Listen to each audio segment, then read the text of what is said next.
शोषण करना, टॉर्चर करना, ब्लैकमेल करना, उससे कुपित होकर मैंने टुंडा थाने में एक तहरीर दी थी 25/3/2026 को। उसके बाद आज दिनांक तक 16 तारीख तक इनके द्वारा उस पर कोई कार्रवाई नहीं की गई है, जबकि नियंत्रण 24 घंटे में FIR दर्ज हो जानी चाहिए। ये कोई मामूली महिला नहीं है। नारी कल्याण में दिन रात जुटी हुई भारतीय जनता पार्टी के डबल इंजन वाले सूबे उत्तर प्रदेश की एक PCS अधिकारी है। नाम है राखी शर्मा। फिरोजाबाद के कुंडला की तहसीलदार है और जिस पर यह इल्जाम लगा रही है वो भी कोई साधारण व्यक्ति नहीं है, फिरोजाबाद के DM है। उनका नाम है रमेश रंजन।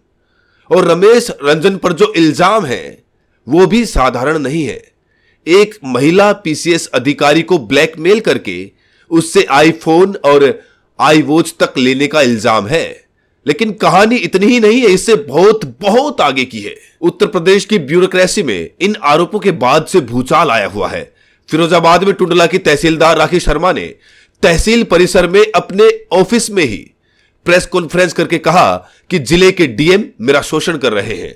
इस शोषण का दायरा कहां तक है यह तो नहीं बताया राखी शर्मा ने, लेकिन यह जरूर कहा कि DM साहब ने मुझसे 2.25 लाख का iPhone और iWatch जबरदस्ती लिया। मुझे बहुत खेद और दुखी मन से ये कहना पड़ रहा है कि ये सारे बदतमीजी की और हर चीज की रिकॉर्ड से ज्यादा हद पार हो चुकी है।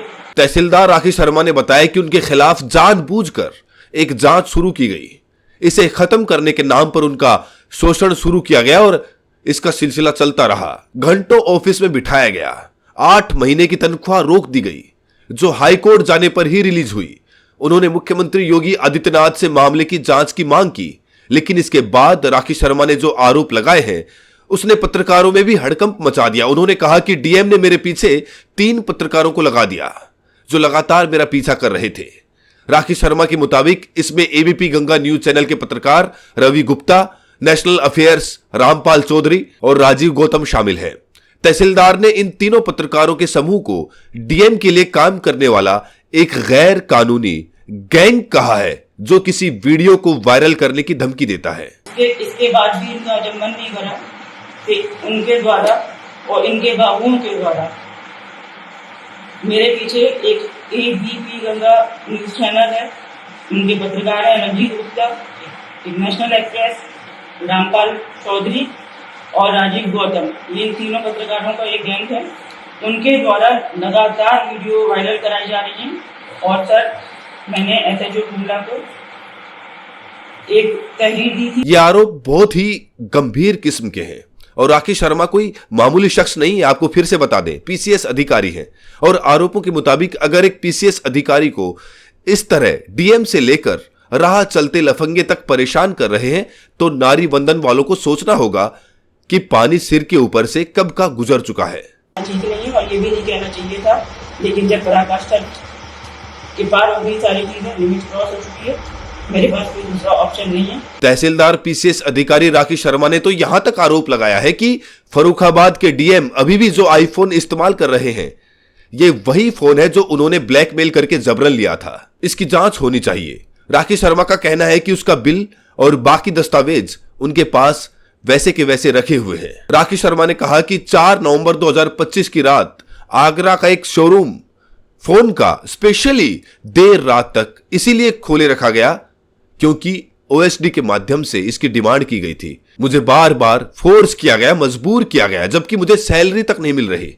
फिर भी मैंने किसी तरह इंतजाम करके फोन खरीदकर DM साहब को दिया। DM साहब के OSD के साथ बातचीत का जो ऑडियो टेस्ट सामने आया है उसके मुताबिक OSD ने यहां तक कहा कि iPhone पर टेम्पर्ड ग्लास चढ़वा कर देना। तहसीलदार ने कहा कि आप कहेंगे तो सुबह मोबाइल भिजवा देंगे। इस पर OSD कहता है कि नहीं, अभी रात में ही भिजवाइए।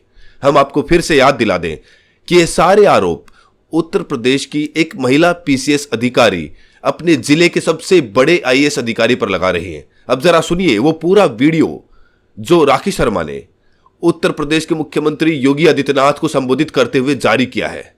के द्वारा DM सर के द्वारा, रमेश रंजन सर के द्वारा ये एफिडेविट दिया गया कोर्ट में कि इन्होंने स्पष्टीकरण पे जवाब नहीं दिया। सर, मुझे एक निवेदन और करना है। हाईकोर्ट जाना अगर कोई पीड़ित है तो उसका अधिकार है। वहां जाने के बाद भी इन्होंने सैलरी तो दे दी, लेकिन मेरे जिले के एसडीएम सर हैं जो जिनकी पोस्टिंग शिकोहाबाद में थी, उनको बुलाया। एसडीएम मैम हैं जो अभी कलेक्टेड पे अटेस्ट हैं, विकल्प मैम, उनको बुलाया। और एक प्राइवेट व्यक्ति हैं यहाँ के जाने माने परिचित हैं, उनको बुलाया। उन तीनों के प्रेजेंस में और ये ओएसडी महोदय शिलेंद्र, जिनका भ्रष्टाचार और दबदबा पूरे जनपद में चल रहा है और सारे काम इनके माध्यम से किए जा रहे हैं। मोबाइल टीवी के माध्यम से लिया गया था, आईवॉच भी इनके माध्यम से ली थी और तमाम चीजें हैं जो कहना ठीक नहीं है और ये भी नहीं कहना चाहिए था। लेकिन जब पराकाष्ठा के पार हो गई सारी चीजें, लिमिट क्रॉस हो चुकी है, मेरे पास कोई दूसरा ऑप्शन नहीं है, क्योंकि माननीय न्यायालय में जाने के बाद भी क्या ऑप्शन मेरे पास होगा, उसके बाद भी प्रताड़ना बननी है। उन चारों के प्रेजेंस में सर मुझे इनके द्वारा इनके चैम्बर में कैंप हाउस में बुलाया गया। वहाँ 2 घंटे बंदी बना के रखा गया। मुझे फोर्स किया गया कि मैं अपनी रिट वापस ले लूँ। मैंने रिट वापस नहीं ली। उससे ये आज तक मुझसे बहुत ज्यादा नाराज है और उसके बाद इन्होंने मेरा उत्पीड़न पहले से भी ज्यादा शुरू कर दिया है। सर, इतने के बाद हाईकोर्ट में झूठा एफिडेविट के बाद, सैलरी रोकने के बाद, एडवर्स एंट्री करने के बाद मेरे न्यायालय के जितने केस होते हैं उनमें तुरंत जांच बिठा दी जाती है। मैं डिस्पोजल बाद में करती हूँ, पहले जांच उसमें हो जाती है। कई जांचें इन्होंने चुलवा दी है द्वेष भावना को रखते हुए, जबकि जुडिशियल मजिस्ट्रेट को वो भी प्रोटेक्शन भी है एक्ट के अंदर। जब तक कि कोई साक्ष्य सबूत और या उस तरीके की चीजें उपलब्ध ना हो, कोई किसी को इस तरीके से बराबर लगातार परेशान नहीं कर सकता है। सर, मुझे बहुत खेद और दुखी मन से ये कहना पड़ रहा है कि ये सारे बदतमीजी की और हर चीज की रिकॉर्ड से ज्यादा हद पार हो चुकी है। इसके बाद भी इनका जब मन नहीं करा कि उनके द्वारा और इनके बाबुओं के द्वारा मेरे पीछे एक ABP गंगा न्यूज चैनल है, उनके पत्रकार हैं रंजीत गुप्ता, एक नेशनल एक्सप्रेस रामपाल चौधरी और राजीव गौतम, ये तीनों पत्रकारों का एक गैंग है। उनके द्वारा लगातार वीडियो वायरल कराई जा रही है। और सर, मैंने SHO टुंडला को एक तहरीर दी थी 22 दिन पहले हाईकोर्ट में। एडवोकेट से मैंने इनको एक नोटिस भी दिलवाया था, जिसका जवाब आज तक इनके द्वारा नहीं दिया गया। इनके द्वारा जारी रखा गया वीडियो वायरल करना और एक्सटॉर्शन करना, टॉर्चर करना, ब्लैकमेल करना। उससे कुपित होकर मैंने टुंडला थाने में एक तहरीर दी थी 25/3/2026 को। उसके बाद आज दिनांक तक 16 तारीख तक इनके द्वारा उस पर कोई कार्रवाई नहीं की गई है, जबकि निरंतर 24 घंटे में FIR दर्ज हो जानी चाहिए। अगर विस्तृत जांच की जरूरत है तो CO सर से परमिशन लेके 14 दिन की, तो उतने दिन में भी की जा सकती है। इन लोग के द्वारा कोई परमिशन नहीं ली गई। मैं द्वारा लगातार थाने में जाती रही, CO सर से मिलती रही, GM साहब से भी मिली। सर, मुझे इतना ही कहने के लिए तो बहुत कुछ है, 5-10 मिनट में पॉसिबल नहीं है कि मैं इससे ज्यादा कुछ कह पाऊँ। सर, मेरी आखिरी उम्मीद है मेरा आपसे विनम्र निवेदन है कि आपके प्रदेश में अगर महिलाओं के साथ, फीमेल मजिस्ट्रेट के साथ, PCS ऑफिसर के साथ इतनी बदतमीजी, ये इस स्तर की, सिर्फ अपना पेट भरने के लिए, अपने भ्रष्टाचार के लिए, अपने बाबुओं को बचाने के लिए उनको खुली छूट दे रखी है, उनके माध्यम से सारा सिस्टम चलता है। सर, कोई अधिकारी चैम्बर में घुस नहीं सकता। ADM सर, SDM सर या कोई नीचे के स्तर के अधिकारियों की तो कोई वैल्यू है नहीं। फिर से याद दिला दें, ये भाजपा के नारी वंदन वाले सबसे बड़े सूबे उत्तर प्रदेश की कहानी है।